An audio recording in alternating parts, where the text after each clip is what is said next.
السلام عليكم ورحمة الله. يا رب تكونوا بخير. الحكاية النهاردة حصلت لي في بداية جوازي. كنت وقتها في الصيف، وقلت الواحد لازم بقى يدور له على مصيف حلو نقضي لنا يومين كده فيه. قعدت ادور واسأل اصحابي. المهم واحد صاحبي قال لي انا عندي شقة في النخيل. قلت له ايه النخيل دي؟ قال لي دي حي في اسكندرية. انت ما تعرفوش ولا ايه؟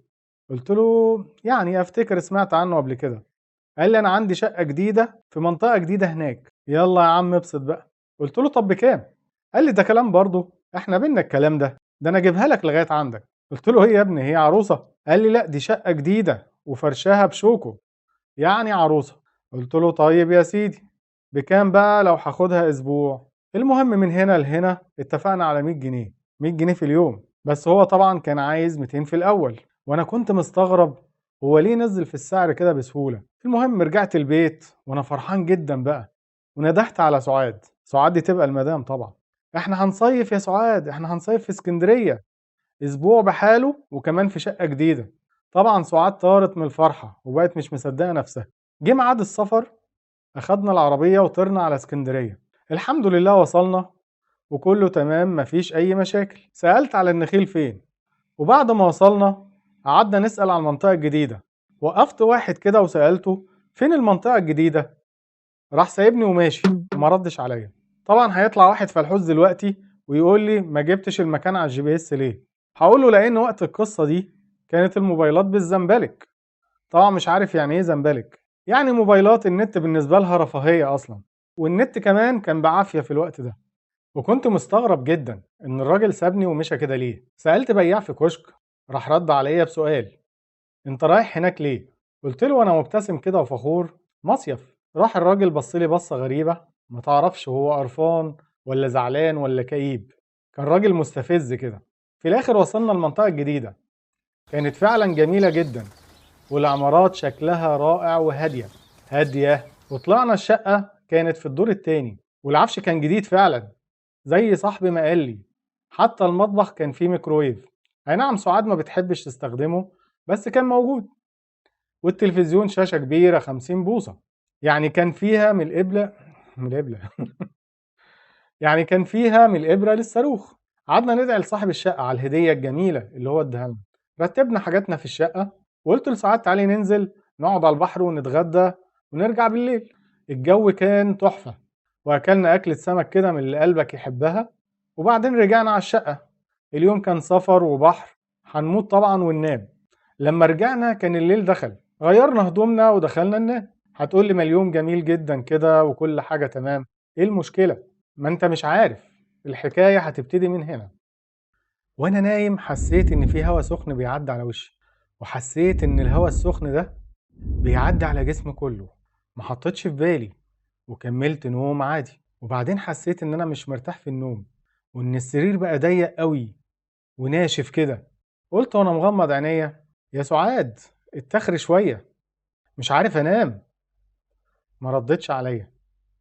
يا سعاد، يا سعاد. مفيش فايدة. جيت اتاخرها شوية كده، حسيت ان انا خبطت في حاجة ناشفة وما بتتحركش.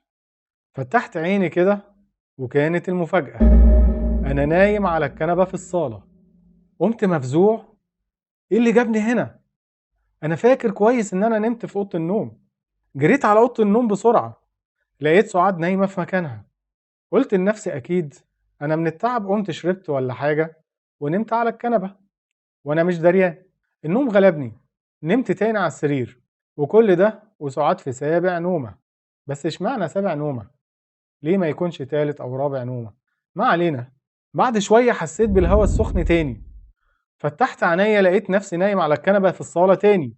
قمت مفزوع ورحت ناديت: يا سعاد، يا سعاد.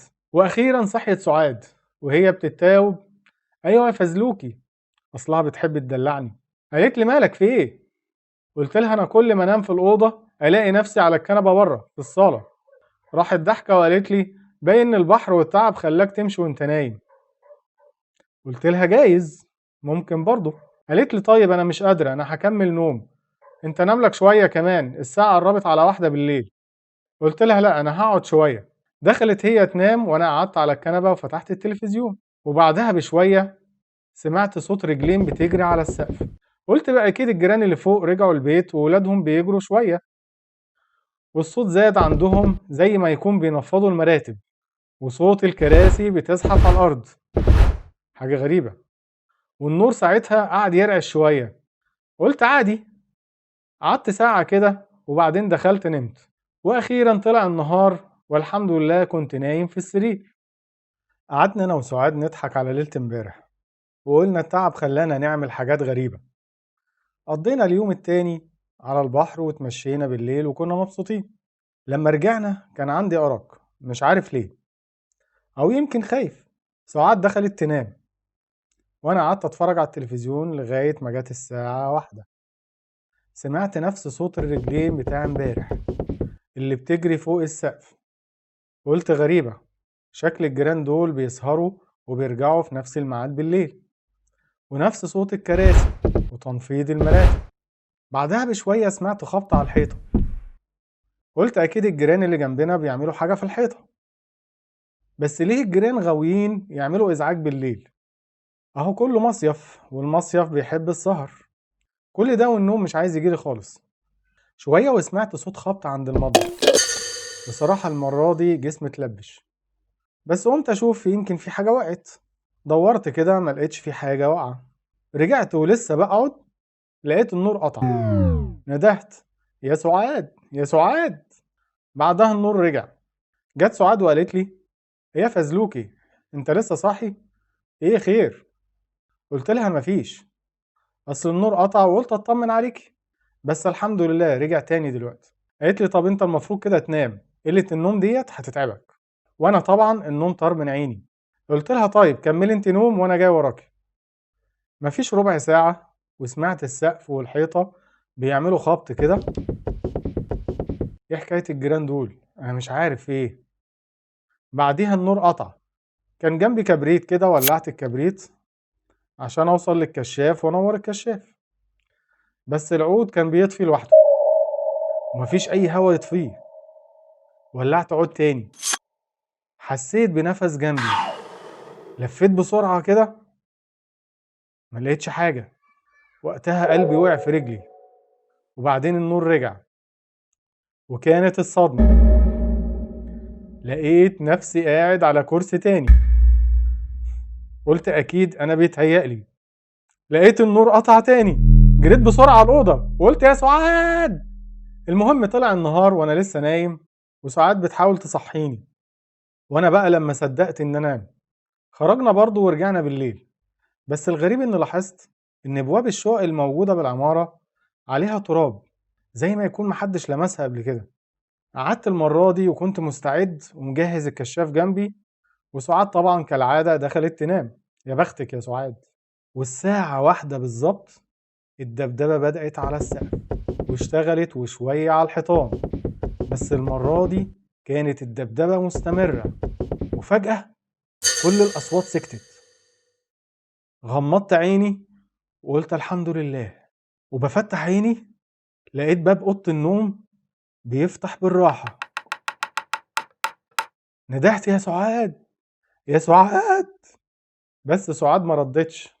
وانا اتسمرت في مكاني ومش قادر اتحرك من الرعب، وبنادي بصوت مخنوق يا سعاد يا سعاد. راح الباب قافل بسرعة. في نفس اللحظة الشباك راح مفتوح. رحت قايم جري على اوضه النوم. افتح الباب مش عايز يتفتح. احاول ازق الباب مش عايز يتفتح. قلت اما اضربه برجلي، ولسه هضرب برجلي في الباب راح الباب مفتوح ورجليا ضربت الهوا. وانا لما صدقت رحت طاير على السرير واتغطيت وانا بترعش وبمد ايدي عشان اصحي سعاد. ما لقيتهاش. اتفزعت اكتر.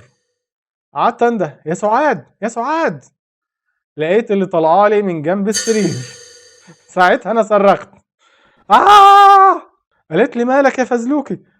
انا سعاد، ايه اللي حصل لك؟ قلت لها انت مين وفين سعاد؟ قالت لي سلامتك انا قدامك اهو. قلت لها انت سعاد؟ قالت لي ايوه. قلت لها انت كنت فين؟ قالت لي مفيش، انا كنت حرانه وفرشت على الارض جنب السرير ونمت. قلت لها يا شيخه ده انت نشفت دمي. وكلمتها بصوت واطي: أصل البيت مسكون. راحت ضحكة جامد وقالت لي: إيه اللي بتقوله ده؟ قلت لها: صدقيني أنا كل يوم بسمع وبشوف حاجات غريبة، أنا لو فضلت كده هتجنن. قالت لي: استهدى بالله استهدى بالله، خد كده واشرب مية، والصبح نبقى ننام العصر شوية وحابقى أسهر معاك. بصراحة أنا اتحرجت أقول لها لأ، لا تفتكرني جبان ولا بتلكك عشان ما نكملش المصيف.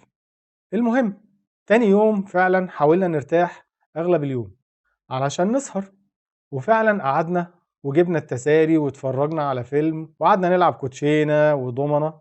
وكل شوية وأنا قاعد أبص على الساعة وفي عقل بالي عمال أقول: يا رب أطلع غلطان يا رب أطلع غلطان، وكل اللي أنا سمعته وشوفته ده يكون أوهام. أول ما لمحت إن الساعة بقت واحدة قلت لسعاد: استني واسمعي كده معايا. قعدنا بتاع ربع ساعة كده مفيش أي صوت. راحت قايلة لي: شفت، مش أنا قلت لك كان بيتهيأ لك؟ ولسه ما خلصتش كلمتها سمعنا صوت باب شقة الجيران بتتفتح. قلت لها: النهاردة اتأخروا شوية عن ميعادهم. قالت لي: انت مركز معاهم قوي. وعلى طول سمعنا خبط على الحيطة بتاعة الجيران، وبعدها صوت الجري على السقف ابتدى. سعاد بصت لي بخوف وهي ساكتة. فجأة شباك الصالة اللي قاعدين فيها اتفتح. راحت سعاد مصوتة وراحت ماسكة فيا. قلت لها: ما تخافيش ما تخافيش. قمت وهي ماسكة فيا ورحت اقفل الشباك. واحنا بنقفل الشباك لقينا الشقق اللي في العمارات اللي حوالينا اغلبها منور، وفجأة النور قطع فيهم بس النور عندنا شغال. قفلت الشباك بسرعة وقلت لها: تعالي نجيب الكشاف بسرعة. وقبل ما نجيبه راح النور قاطع. لقيت سعاد مسكتني من دراعي التاني جامد جدا. قلت لها: يا سعاد انت ماسكاني من دراعاتي الاتنين مش عارف اتحرك. قالت لي: انا ماسكاك من دراعك اليمين بس. قلت لها: ازاي؟ ده انا دراعي الشمال هيتخلع. قالت لي: لا مش انا. رديت عليها: امال مين اللي ماسكني؟ انت اكيد بتهزري. فجأة النور رجع تاني وحسيت ان دراعي ما عادش في حد ماسكه. قلت لها: يلا نجري ننام. وفعلا اتغطينا ونمنا لحد ما طلع النهار. ولما طلع النهار قالت لي سعاد: بص، هو ممكن يكون عشان كنا خايفين يكون اتهيأ لنا كل اللي حصل. قلت لها: تعالي نشوف حد من الجيران نسأله قبل ما يخرجوا. خرجنا من الشقة وخبطنا على كل الشقق، محدش بيفتح. ونزلنا من العمارة قلنا نشوف العمارات اللي كان النور منور فيها امبارح. واحنا ماشيين لمحنا واحد كان لابس جلابية كده وماشي. ندهنا عليه. قلت له: السلام عليكم، حضرتك من هنا؟ قال لي: انا الغفير بتاع المنطقة دي. قلت له: انا بقالي كام يوم ما شفتكش. قال لي: ما انا كنت مسافر يومين ولسه راجع من شوية. قلت له: يعني تعرف الناس اللي ساكنة هنا؟ راح ضحك وقال لي: ناس مين يا استاذ؟ مفيش حد ساكن هنا في المنطقة دي، وكل الناس اللي جت قبل كده ما كملوش اسبوع، وده كان من سنة كمان، وانتوا جايين تسألوا؟ رحت قايل له: احنا بقالنا 4 ايام هنا. وقلت له: متشكرين جدا. وطرنا على الشقة ولمينا هدومنا وحاجتنا وهوب على العربية. وطول الطريق كنا ساكتين أو بندعي على صاحب الشقة: منك لله منك لله. ودي كانت حكايتي مع مصيف النخيل. لو عجبتكم الحكاية ما تنسوش تعملوا لايك وتشتركوا بالقناة وتفعلوا الجرس علشان تسمعوا حكايات فازلكاوي.